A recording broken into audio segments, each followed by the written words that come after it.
Hello everyone, welcome back. So in this video I'm going to teach you how to install latest Java JDK on your Windows 11. Just open your favorite browser and search for Java JDK download.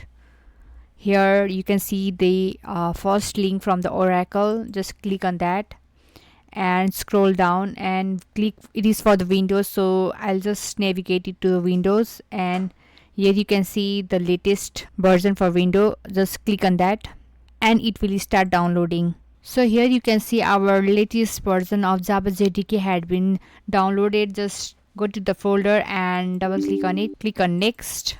Keep on pressing next. So our latest version of Java JDK has been downloaded. Now just go to the local disk C and go on the program files, and here you can see Java.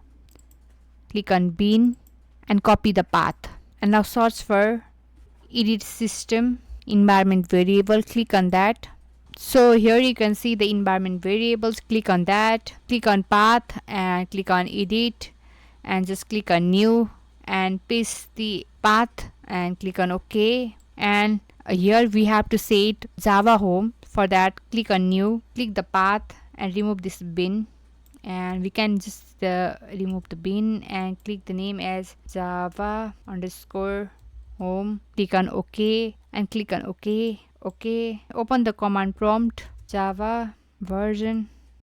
Here you can see our latest Java has been installed. Thank you.